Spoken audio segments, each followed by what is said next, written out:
आए आज उन 12 ज्योतिर्लिंगों के विषय में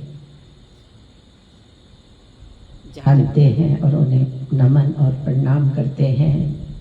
श्री सोमनाथ जी काठियावाड़ प्रदेश के अंतर्गत प्रभास क्षेत्र में विराजमान हैं। यह पर्वत मद्रास प्रांत के कृष्णा जिले में कृष्णा नदी के तट पर है। इसे दक्षिण का कैलाश कहते हैं। श्री महाकालेश्वर मालवा प्रदेश में क्षिप्रा नदी के तट पर उज्जैन नगर में विराजमान है और उज्जैन को अवंतिकापुरी भी कहते हैं। ओमकारेश्वर का स्थान मालवा प्रांत में नर्मदा नदी के तट पर है। उज्जैन से खांडवा जाने वाले रेलवे लाइन पर मोटर टक्का नामक स्टेशन है। वहाँ से ये स्थान 10 किलोमीटर दूरी पर है। और यहाँ जो ओमकारेश्वर और ममलेश्वर दो पृथक पृथक लिंग हैं, परंतु ये एक ही लिंग के दो रूप हैं। आंध्र प्रदेश के हैदराबाद नगर से पहले भरबनी नामक जंक्शन है, वहाँ से परली तक एक ब्रांच लाइन गई है। इस परली स्टेशन से थोड़ी दूरी पर परली ग्राम के निकट श्री वैद्यनाथ नामक ज्योतिर्लिंग है।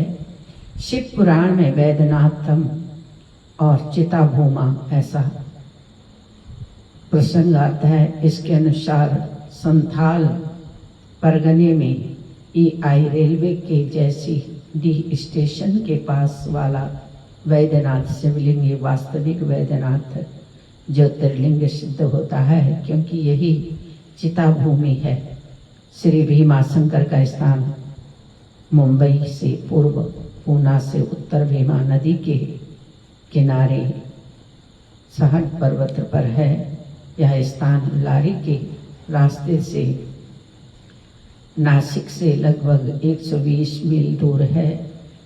डाकनी और भूतों का निवास है और शिव महापुराण की एक कथा के आधार पर भीमाशंकर ज्योतिर्लिंग आसाम के कामरूप जिले में AB रेलवे स्टेशन गुवाहाटी के पास ब्रह्मपुर और पहाड़ी पर स्थित बतलाया गया है। कुछ लोग कहते हैं कि नैनीताल जिले के उज्जैनक श्री रामेश्वर द्वारका वन में, श्री नागेश्वर वाराणसी काशी में, श्री विश्वनाथ वाराणसी में, गौतमी गोदावरी नदी के तट पर, त्र्यंबकेश्वर हिमालय पर, त्र्यंबकेश्वर गोदावरी तट के और हिमालय में केदारखंड में श्री केदारनाथ जी और शिवालय में श्री धूमेकेश्वर का जो स्मरण करता है।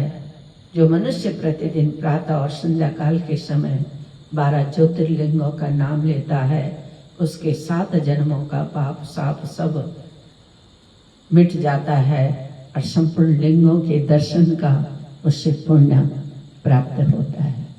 जय श्री राधे कृष्णा।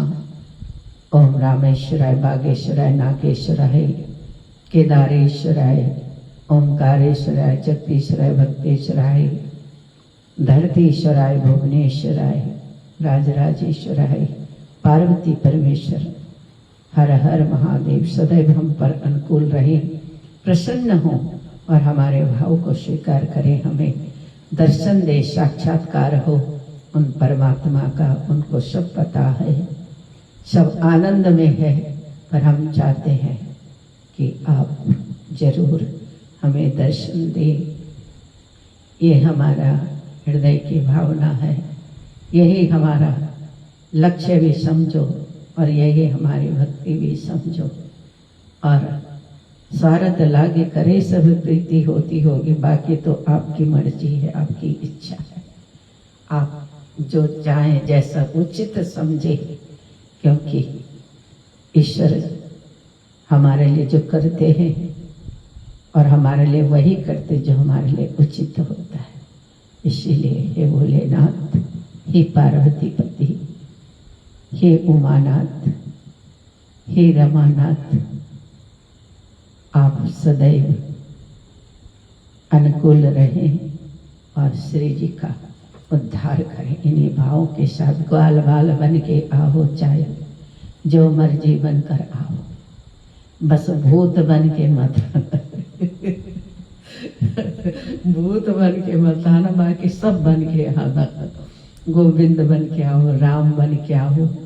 अब धनुष बाण उठाओ, चाहे मुरली उठाओ, चाहे चंद्रमा को धारण कर त्रिशूल उठाकर डमरू बजा कर आओ, ये तो आपकी इच्छा है। पर भक्त की इच्छा का जरूर ध्यान रखना। दासनो दासी श्री जी देवभूमि उत्तराखंड भारत से आपको कोटि कोटि नमन और प्रणाम करती है। हर हर महादेव, घर घर महादेव।